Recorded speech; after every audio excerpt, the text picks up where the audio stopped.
रह गई रूठ कर अपनी हर एक खुशी। जाएंगे हम किधर कुछ नहीं है खबर, है अजब ये सफर, सफर जिंदगी का, सफर जिंदगी का।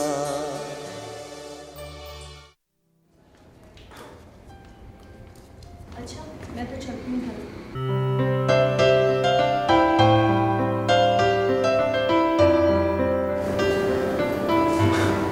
ये तुमने मुंह क्यों बुलाया?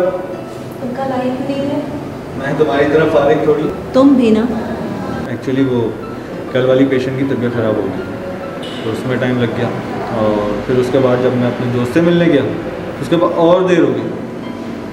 सॉरी यार, मैं ना सकता।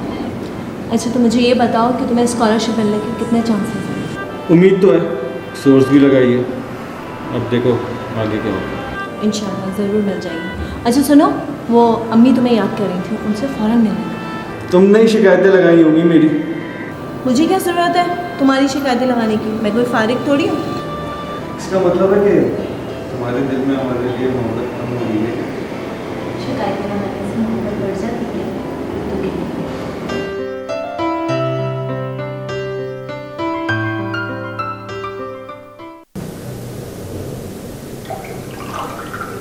ये लो बेटा।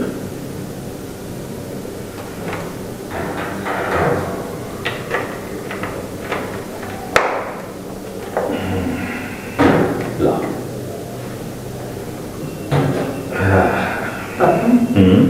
जी। पापा मैं घर जाना चाहती हूँ। पापा मैं घर जाना चाहती हूँ। बेटा डॉक्टर के कहे बगैर मैं डिसीजन कैसे ले सकता हूँ? तो आप मुझसे बात करें ना पापा, यहाँ पे मेरा बहुत दम घुट रहा है। बेटा अभी तो तुम्हारे जख्म ताज़ा है ना, चल दिन तो यहाँ रुकना पड़ेगा। अब मैं ठीक हूँ ना पापा। अच्छा मैं डॉक्टर साहब से खुद बात कर लेती हूँ। हेलो। हाँ हेलो, आइए आप आए। लगता है आज आप काफ़ी इजी फील कर रही हैं। कैसी तबीयत है आपकी? मेरी तबीयत बिल्कुल ठीक है डॉक्टर साहब, लेकिन मैं घर जाना चाहती हूँ। तो भाई लगता है हमारी खिदमत में यहाँ कोई कमी रह गई है जो आप यहाँ रहना नहीं चाहती। अरे नहीं, ऐसी कोई बात नहीं। असल में डॉक्टर साहब बात ये है कि मेरी बेटी जिंदगी में पहली मरतबा हॉस्पिटलाइज हुई है। असल में यहाँ कोई भी अपनी मर्जी से नहीं आता। कोई बीमारी या कोई हादसा उसको यहाँ रहने पर मजबूर करता है। बहरहाल मैंने इनकी रिपोर्ट देखी है तो काफ़ी हद तक ठीक हो चुकी हैं, तो इसीलिए मुझे भी इनको डिस्चार्ज करने में कोई प्रॉब्लम नहीं। लेकिन जाने से पहले आपको मुझसे एक वादा करना होगा। जी बोले। यही कि आप कोई भी एहतियाती नहीं करेंगे। जी बिल्कुल ठीक।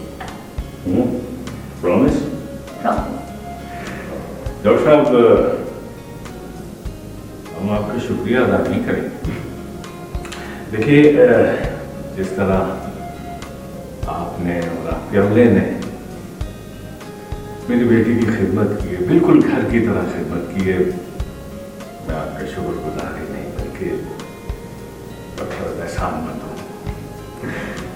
नंबर एक बात कि आप अपनी बेटी को अब ले जा सकते हैं, और नंबर दो इसके अंदर एहसान की कोई बात नहीं है। मैंने तो अपना प्रोफेशन निभाया है। और thank you so much doctor साहब।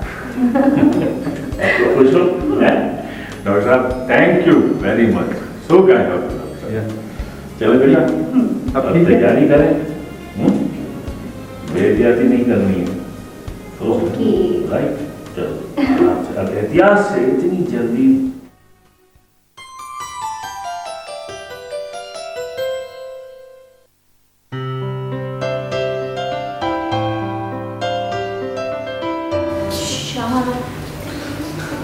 अच्छा हुआ तुम आ गई। असल में मुझे तुमसे कुछ ज़रूरी बातें करनी है। बैठो ना।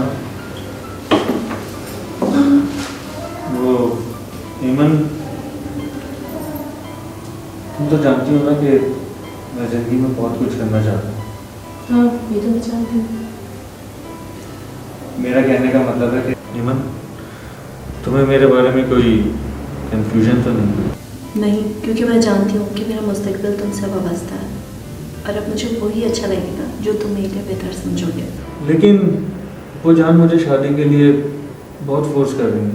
तो क्या शादी तुम्हारे लिए कोई प्रॉब्लम बन जाएगी? बन भी तो सकती है। और अगर मैं कहूँ नहीं तो? तुम तो बिल्कुल पप्पो जान जैसी बातें करती हो। आखिर उन्हीं की तो बेटी। अच्छा बाबा, अब ये मजाक छोड़ो। मैं इस वक्त बहुत संजीदा हूँ। मैं सिर्फ ये जानना चाहता हूँ कि तुम मेरा कुछ और वक्त इंतज़ार कर सकती हो। कहीं ये इंतज़ार महंगा ना पड़ जाए। ओह माय गॉड, ईमन खुदा के लिए थोड़ा सीरियस हो जा। ओके ठीक है बाबा, हो गई सीरियस। अब कहो क्या कहना है। जो कहना था मैं कह चुका हूँ, अब तुम बोलो। ओके शाह, ठीक है, माना कि तुम मज़ीद स्टडी करना चाहते हो और 2-2.5 साल वेट भी करने का कह रहे हो, लेकिन इन 2-2.5 सालों में तो बहुत कुछ बदल जाता है। तुम्हारे ख्याल में मैं बदल जाऊंगा? तुम्हें छोड़कर किसी और से शादी करूंगा? बाबा तुम संजीदा होना जानती भी हो कि नहीं?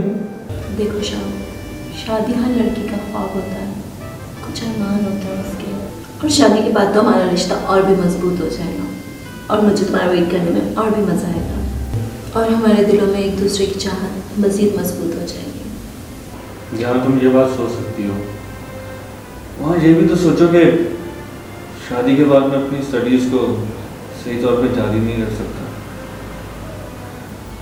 मुझे हर वक्त तुम्हारी याद सताएगी और अपने जहन में तरह तरह के ख्यालात लिए अपनी स्टडीज़ को सही फोकस नहीं कर सकूंगा।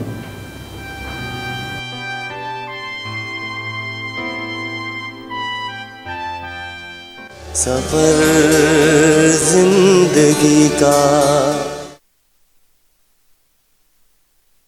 सफर जिंदगी का। मैं चाहता हूँ कि तुम कुछ दिनों के लिए बाहर चले जाओ, अमेरिका या लंदन। फिर वहाँ जाकर तुम अपने दिमाग से सारे टेंशन निकाल कर फ्रेश होकर आ जाओ।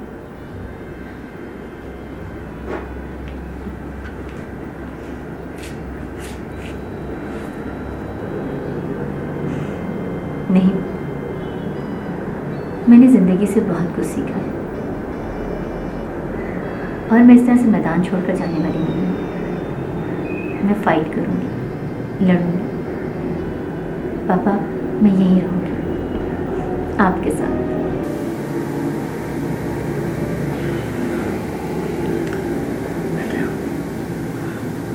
बेटा, मैं भी चाहता हूँ कि तुम हमेशा मेरी आंखों के सामने रहो। पापा, ये बातें करने का सिर्फ मेरा ये मकसद था कि मेरी ज़िंदगी में जो भी बैड सिचुएशन आई है मैं उनका ज़्यादा करूँ। पापा, मैं जीना चाहती हूँ जिस ज़िंदगी से प्यार हो गया है और अब क्या? और अब मुझे इस ज़िंदगी में बहुत दिलचस्पी पैदा हो रही है। क्या तुम खुलकर मुझे इस बात का जवाब दे सकती हो? जी पापा, वो पापा मैं शादी करना चाहती थी, लेकिन अपनी पसंद से।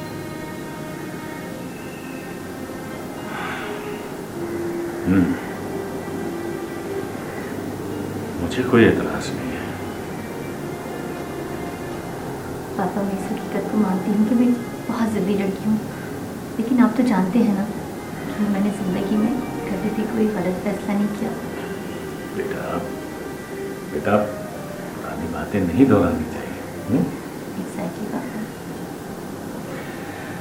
अच्छा बेटा, ये बताओ कि किससे शादी का प्लान है? क्या किसी के बारे में सोचा? पापा, ज़िंदगी में कुछ चीज़ें ऐसी होती हैं जिन्हें आप कभी नहीं भुला सकते, लेकिन कुछ लम्हे ऐसे होते हैं जिन्हें आप कभी फरामोश नहीं कर सकते। बस मेरी ज़िंदगी में भी ऐसी भी चीज़ मैं बेटा समझा नहीं, क्या ये नहीं हो सकता कि तुम अपनी इस हकीकत को कहानी की शक्ल में पेश ना करो? पापा, आप अक्सर डॉक्टर साहब का बहुत जिक्र करते हैं, उनकी बहुत बातें करते हैं, उनकी बहुत तारीफ करते हैं। बस आप यूँ समझ लीजिए कि वो उनकी शख्सियत से मुतासिर हो गई और आपकी बातों ने मुझे सोचने पर मजबूर कर दिया। लेकिन पापा, मैं डॉक्टर साहब को अपने पॉइंट ऑफ व्यू से देखना चाहती हूँ।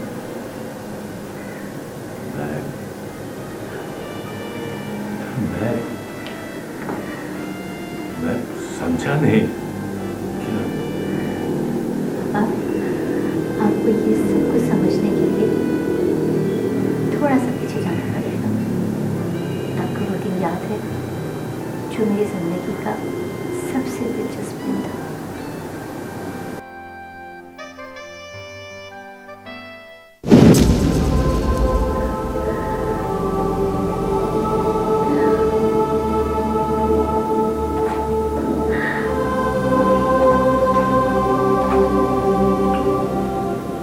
पेन हो रहा है?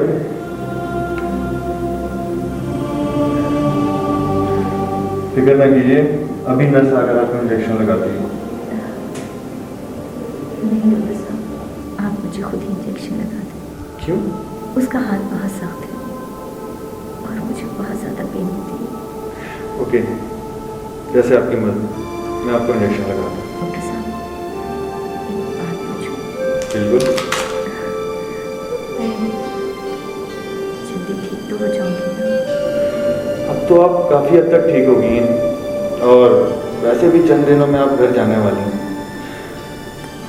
पता है आपको, जब तक हमारा पेशेंट बेचैन होता है और उसको तकलीफ़ होती है तो हमको भी बिल्कुल उसी तरह एहसास होता है उसकी बेचैनी और तकलीफ़ का। डॉक्टर साहब, मैं आपकी ट्रीटमेंट से नहीं बल्कि आपकी इन बातों और आपके इखलास से बहुत जल्दी अच्छी हो जाऊँ। रियली?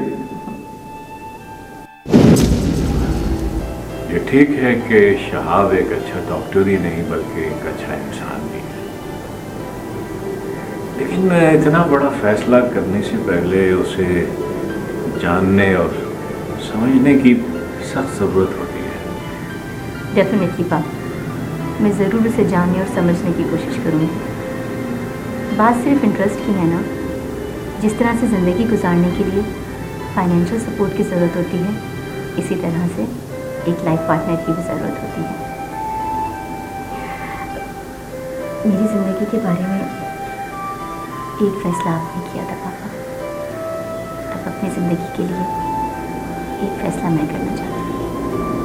ठीक है बेटा, अगर तुम शहाब से मिलना चाहती हो और उसे अपने पॉइंट ऑफ व्यू से देखना चाहती हो तो मुझे कोई एतराज़ नहीं, क्योंकि बेटा तुम्हारी ज़िंदगी को खूबसूरत बनाने में मैं भी तुम्हारा साथ देना चाहता हूँ।